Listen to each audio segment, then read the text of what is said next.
Hello hi friends, అందరికీ నమస్కారం అండి. చూస్తున్నారు కదా, ఈరోజు మీ ముందుకైతే నేను ఈ పుట్టగొడుగులతో వచ్చేసాను. ఇవి మనకి న్యాచురల్గా ఇవి పండించినవి కాదు. ఇవ్వండి, ఈరోజు మా వారు పొద్దున్నే సైట్ దగ్గరికి వెళ్ళారు.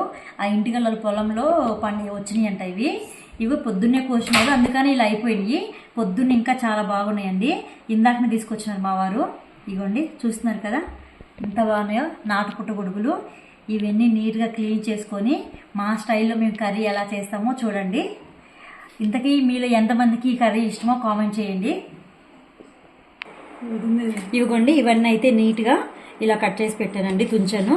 ఇప్పుడు ఈ వాటర్లో వేసుకుందాము.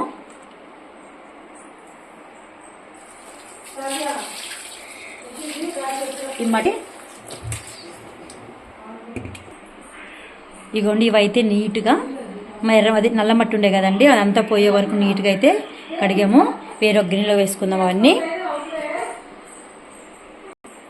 ఇగోండి, ఇవన్నీ ఒక వేరొక గిన్నెలోకి అయితే వేసుకున్నాను. మేమైతే ఈ కర్రీకి పోపు పెట్టమండి. పోపు పెట్టకుండా సింపుల్గా మేము ఎలా చేస్తామనేది చూడండి. ఇప్పుడైతే కారం యాడ్ చేస్తున్నాను.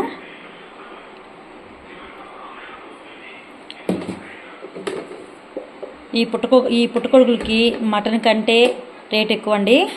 మా సైడ్ అయితే ఒక కట్ట అంటే ఎన్నో ఉండవు. ఒక కట్టలో ఒక 7-8 ఉంటాయేమో, చిన్న చిన్నవి. ఒక కట్ట వచ్చి 100 రూపాయల వరకు ఉంటుంది. పొలాల్లో అయితే దొరికితే మనకి తక్కువే, ఏముండదు. కానీ రోడ్లో కొనాలంటే మటుకు రేట్ చాలా ఉంటుంది. పసుపు, ఉప్పు యాడ్ చేసాము. అలానే ఉల్లిపాయలు చూస్తున్నారు కదా, మేమైతే ఇలా కట్ చేసాము లావుగా.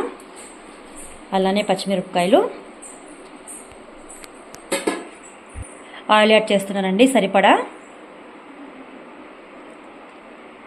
ఒకసారి మొత్తము కలుపుకుందాము. కానీ చాలా టేస్టీగా ఉంటుందండి, సూపర్ టేస్టీగా ఉంటుంది. కానీ మార్నింగే తెచ్చుంటే ఇంకా బాగుండేది. ఇప్పుడు ఈవినింగ్ అవుతుంది కదా, అందుకని కొంచెం అవన్నీ పుట్టగొడుగులు మొత్తం ఇప్పేసుకున్నాయి. ఇవ్వండి, ఇవన్నీ అయితే వేసి కలుపుకున్నాం కదా. ఇప్పుడు ఇది స్టవ్ మీద పెట్టేసుకుందాము. ఇప్పుడైతే స్టవ్ మీద పెట్టానండి. ఇది మగ్గిన తర్వాత జస్ట్ కొంచెం అంటే కొంచెం వాటర్ యాడ్ చేద్దాము. అవసరం లేదు, ఒక్కొక్కసారి దాంట్లో ఉన్న వాటరే వచ్చేస్తుంది బయటికి. లాస్ట్లో అవసరం అయితే యాడ్ చేద్దామండి కొన్ని వాటరు.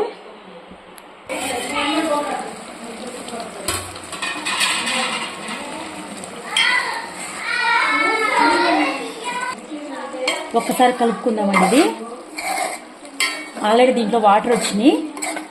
ఇంక ఈ వాటర్ సరిపోతే అట్లాగా, లేకపోతే కొన్ని సరిపోతాయండి నాకు తెలిసి మ్యాక్సిమం. ఇవ్వండి,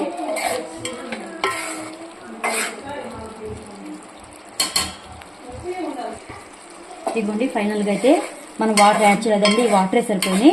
ఇప్పుడైతే ధనియాల పొడి, ఇవ్వండి ధనియాలు, అలానే ఎల్లిపాయ, ఎండు కొబ్బరి ఏపి పొడి చేసి పొడండి. ఒకసారి కలుపుకున్నాం మొత్తం. ఇలా ఒక్కసారి ట్రై చేసి చూడండి, చాలా బాగుంటుంది. దీంట్లో సొద్దలు ఉంటే సొద్దలు కూడా ఏపి దంచి పొడి వేస్తారండి, చాలా బాగుంటుంది. ప్రజెంట్ నా దగ్గర సొద్దలు లేవు కాబట్టి నేను వేయట్లేదు.